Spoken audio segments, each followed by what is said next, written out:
Live from downtown Vancouver at the Vancouver Film School campus, it's time for EP Live. Hey, welcome to EPN. My name is Victor Lucas. This is my buddy Behr Safi Baruti on YouTube. And we bring you the latest on everything cool. And yes, we recognize that it's been a little while since we have been back. And it's because we've been scheming and planning and coming up with all kinds of cool things, which we're going to talk about in a second here. But we have got a rundown to get to and some dedications to dole out here. First of all, to the late and great Kirk Douglas, who passed away today. We just found out as we were putting everything together. Much respect to all of the fine work that that gentleman crafted for us and put into the world for us, not the least of which is his son, who the original Ant-Man. But rest in peace, Kirk Douglas, and our respects to everybody that knew him and worked with him and loves him, and to his family. Also, we have to give a shout out to our buddy Johnny Millennium, who has been ill for months, and I don't think it has anything to do with the rise of Skywalker. But I think I think that was the last thing that we shot together. Well, I think we shot that, and then he got sick. So I don't know if that movie made him sick or what happened, but he's been ill for a long time, and it's been frustrating the hell out of him. He posted something on his channel, Happy Console Gamer, but I know that everybody here misses him and wants to wish him well. Yes? Yeah. Yes.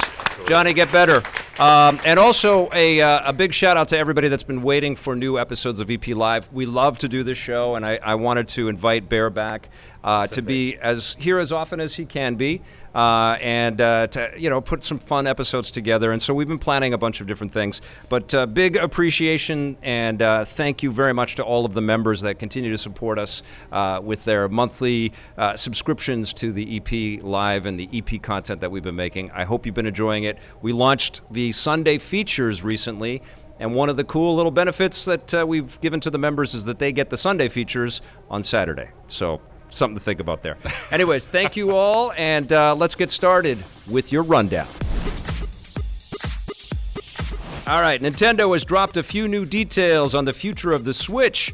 Speaking with investors, Nintendo President Shintaro Furukawa revealed that the Switch is about halfway through its lifespan. Since the console first hit stores in 2017, this means we could be seeing a new system from Nintendo in 2023, giving the Switch a 6-year lifespan, similar to previous Nintendo systems. That doesn't mean we won't also be seeing a new version like the Switch Lite before then, although Nintendo says that they don't have plans to release a new one this year, so don't hold your breath. As for the competition, when asked about the next-gen PlayStation 5 and Xbox Series X, Furukawa says that Nintendo isn't worried because the Switch isn't meant to be a competitor to those platforms, so they don't anticipate a significant impact on their business. Those new consoles launch at the end of this year. Is Nintendo right? Or do you think they're being silly, not sort of judging the competition out there like that? First of all, it's crazy to think that the next Nintendo console is 3 years away. Yeah. Like this is how fast time flies. Right. And we just finished Breath of the Wild like a minute ago. I just blinked and... Yes. 100 more hours of DLC and the second game is coming out. Right. But, I always think about, as far as the competition aspect is, it took until 2012 for Nintendo to go HD. Yeah. Right. We were playing the Wii up until 2011. Yes. Before the Wii U, playing in 480i or 480p. Does it really matter, though? It doesn't matter. Because you have all of the systems, and I have all the systems. Many of you watching have all of the systems. But Switch looks fine on HD. Thank you, Blake. On 4K. But the invisible hand of Blake. Invisible hand comes in. But this totally kind of solidifies the fact that Nintendo's kind of always been in their own lane. Yes. And they do not need to compete with Sony. They don't need to compete with Microsoft, especially now the fact that Sony has been out of the handheld market as well. Like, they are in their own lane making AAA handheld games. I think it's disappointing that they're not going to have a Switch Pro this year. I think that was news to everybody, and it was kind of crazy that Nintendo said we are not releasing a new system. But it makes sense for them not to do that and be sort of mixed into the noise of the new PlayStation and the new Xbox, which will, as powerful as a Switch Pro could be, would be much more powerful than that. Yeah. So let them launch with all of the hype around 4K gaming and 8K gaming and 60 frames per second, all the numbers that people can throw around these things, and then Nintendo can come out next year and say, well, here's the Switch Pro with Zelda 2. Yeah. And meanwhile, they're going to sell, I think they probably already sold out of the Animal Crossing Switches. They have, that's right. My girlfriend, it was right after midnight. Yeah. All the pre-orders were already gone. Like the second they went live. It goes to show how successful the Switch is. It's crazy. And it's, I always think about a world where, we saw kind of the failure of the Wii U. I can call it a bit of a failure. Yeah.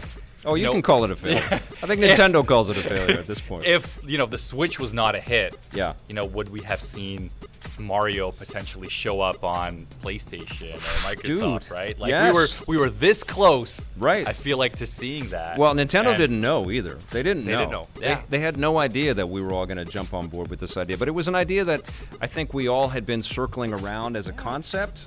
And thinking, wouldn't it make sense? You know, everyone looked at that Wii U Fisher-Price controller, and we were like, "Hey, yeah. we could. If this thing was just not attached to a console, yeah. we would have loved this machine." You're right, and that's what the Switch was. It was an easy formula, an easy way of success. So. Yeah. Well, I think they're going to do just fine. I think they'll be okay. They're in their own lane. Nintendo's the Disney of video games. They're in the Nintendo business. Yeah, not so much the video game business in a way, right? Okay. Right. Well, it sounds like the galaxy far, far away won't be returning to theaters anytime soon. Following the release of The Rise of Skywalker, Disney CEO Bob Iger has confirmed that the Star Wars franchise will be taking a hiatus in terms of theatrical releases. He says that for the next few years, the focus will be on television and their new streaming service, Disney+. The Mandalorian is slated to return for a second season this October. Yes, with several other Star Wars shows already in development. Iger adds that they might also be working on Mandalorian spin-offs, Baby Yoda show, focusing on different characters, but Let's not take it too far. No official announcements have been made. Yeah. The Star Wars movies have largely been seeing diminishing returns at the box office, while Disney Plus has exceeded expectations, recently hitting 28.6 million subscribers. And I haven't talked to you really about The Rise of Skywalker. I don't think we've connected around in it. What did you think of the movie? I enjoyed it. It had crazy pacing issues. Yeah. I didn't hate it.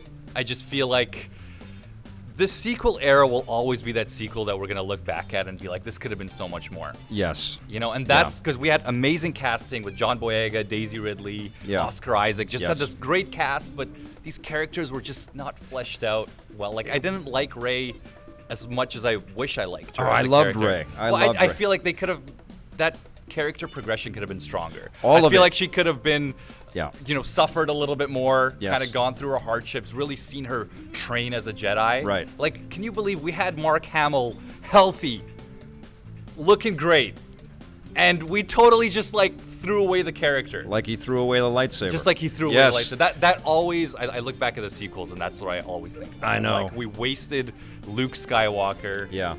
Mark Hamill was in great shape, and yes, we could have just had this amazing moment. Yeah. Between passing on the torch, and we didn't get that. I just watched Force Awakens again because my family's going down to Disneyland pretty soon, and my kid's going to want to go to Star Wars Land. And your kid. Yes, yes. It was great, but you could feel like the rein, like they let go of the reins and they just went off in every direction. And it feels like even if JJ had said, I'm going to be a creative decision maker on where we go with this from here on out, it would have been at least more cohesive. Yes. Like the Lucas era cohesion. Although I also watched episode 3 not too long ago, and that was a mess. And it really felt like it was so dated and so CG. It looked so uncomfortable.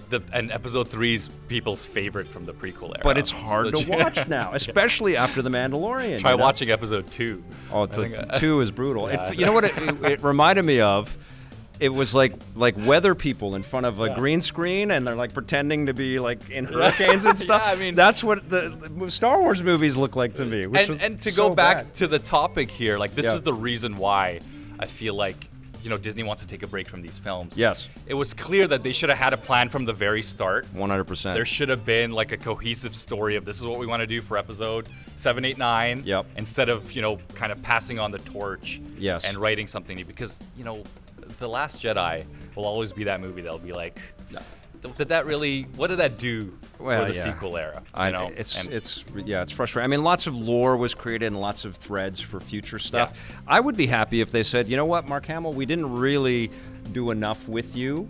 Let's come up with a show to make an older Luke Skywalker thing. Yeah, yeah, that's fair. They probably don't want to have anything to do with Skywalker saga anymore, and that is just absolutely heartbreaking. Yeah. Especially when you consider that Han Solo and Luke Skywalker and Princess Leia were in a movie together, but never together. Never together. I know. Okay. I know it's crazy. And the actors Hearts are all here. broken. And just to kind of end off at the point too, is just I'm also worried that I don't want them to oversaturate things with these TV shows. Yes. You know, I feel like there was a point in time. Right. And Rogue One was great, but I feel like the Solo movie was a little unnecessary. Yes. You know, it came at a time where we just said farewell to Han Solo as a character. Yeah. Harrison Ford, you know, prizing that role. That was just very strange to just see this kind of prequel Han Solo story. It just didn't feel as powerful as it should have been. And honestly, all they needed to do with that, because it was all right, is just give it another 6 months of of baking time, and it would have been good because the actors were great. We just can't saturate the market. We just have to put time and care into each project. Well, that's what they're doing with Obi-Wan. With Obi-Wan, exactly. And I'm so happy about that because that's probably the show that I'm most excited for. Yes. Because Ewan McGregor was an amazing young Obi-Wan. He's incredible. So I've got the higher ground now. I've been working on my... Yes. You can't win, Anakin. I've got the higher ground.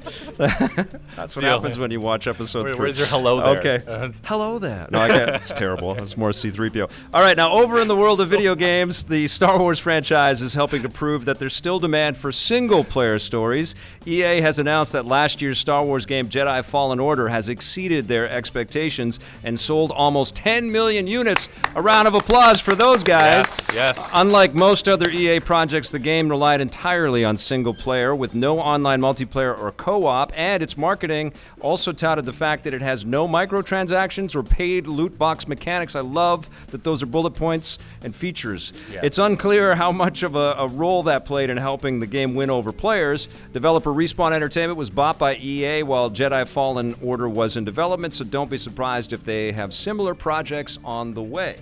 Can I first just say how grateful and happy I am that these single-player games are getting the love and the recognition. They always are the ones. But like do you remember the award shows? It's Spider-Man and God of War and Jedi Fallen Order. It took us a while to get to this point because you remember around 2008 to 2000, I want to even say 14, where we saw the success of Call of Duty, and all of these companies were like, every single-player game needs a multiplayer mode. So we saw games like BioShock tack on a multiplayer mode, and we just saw these crazy, just kind of half-assed, I want to say, multiplayer modes added to games. And the industry really thought that was the future. But here we are finally where we get games like God of War, Spider-Man, and people want a single-player, Star Wars. So it's amazing that we're here now. And I feel like, Jedi Fallen Order was a great game. I feel like the potential is there to really hit that AAA mark and hit that Game of the Year nominee mark. It just needs probably one more title.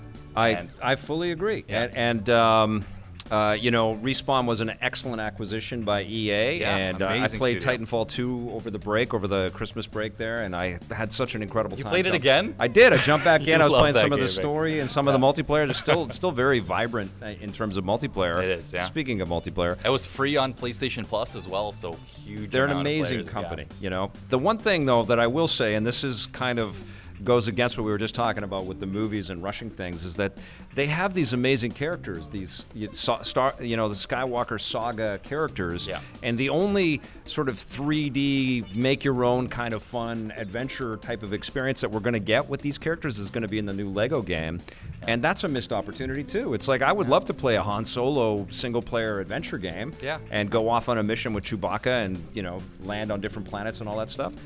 We probably won't because it's all like a hot potato right now, but that's a missed opportunity. And honestly, if you want a multiplayer Star Wars game, you have to give a shout out to DICE and what they did with Battlefront 2 and really revamping that game. Like, that game is not what it was in 2017. And it's, I think, the only multiplayer Star Wars series that we...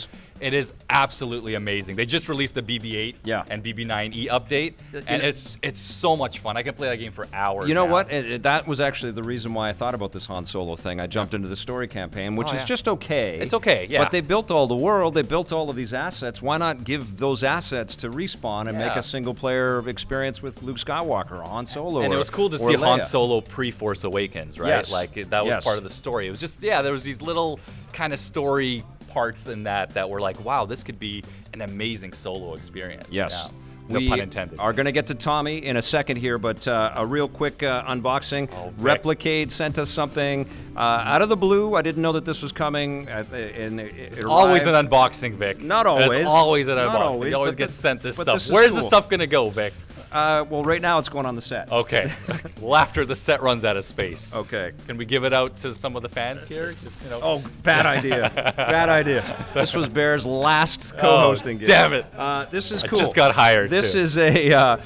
This is a token machine, a change machine that has a bunch of USB slots on the back. So it's like a charge brick. It's 2020. Where's USB Type C? All right. I don't know. If it's, maybe it's okay. It looks good. They're USBs. Anyways, that goes right there, which is perfect because you're always out of USB slots, and now you can plug in all of your little. It's crazy. They're like making a mini arcade on the Electric Playground set, which is crazy. Yeah, this is very cool. This was a lot of fun. I haven't played these in a little while, but this is really cool. Thank you, Replicade. What a great little surprise that is.